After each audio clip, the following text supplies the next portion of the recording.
الله أكبر.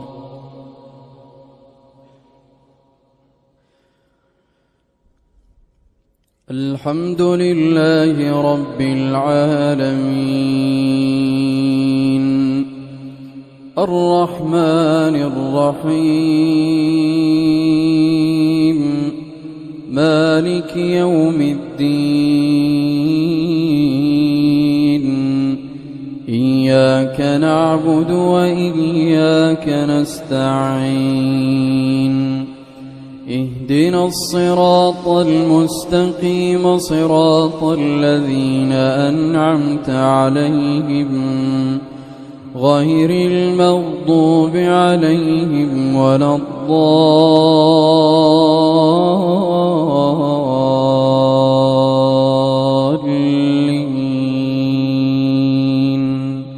آمين.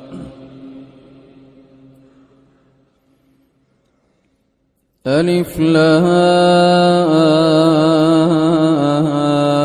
را تلك آيات الكتاب المبين إنا أنزلناه قرآنا عربيا لعلكم تعقلون.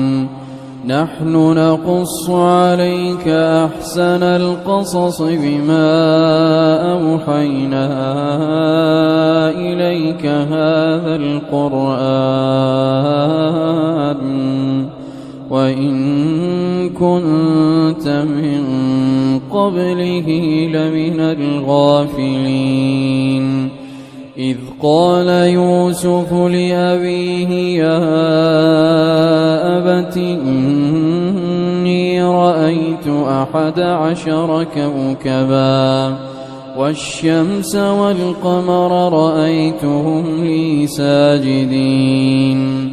قال يا بني لا تقصص رؤياك على إخوتك فيكيده لك كيدا إن الشيطان للإنسان عدو مبين. وكذلك يجتبيك ربك ويعلمك من تأويل الأحاديث ويتم نعمته عليك وعلى آل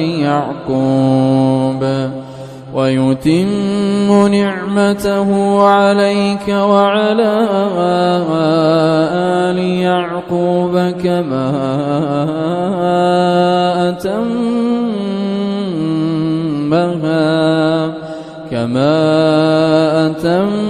أتمها على أبويك من قبل إبراهيم وإسحاق إن ربك عليم حكيم. لقد كان في يوسف وإخوته آيات للسائلين إذ قالوا ليوسف وأخوه أحب إلى أبينا منا ونحن عصبة إن أبانا لفي ضلال مبين.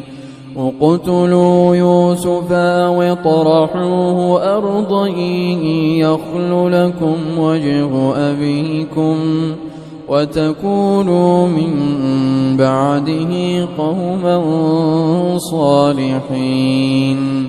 قال قائل منهم لا تقتلوا يوسف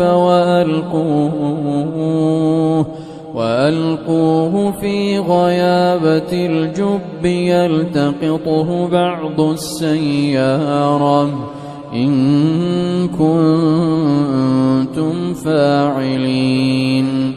قالوا يا أبانا ما لك لا تأمنا على يوسف وإنا له لناصحون أرسله معنا غدا يرتع ويلعب وإنا له لحافظون قال إني ليحزنني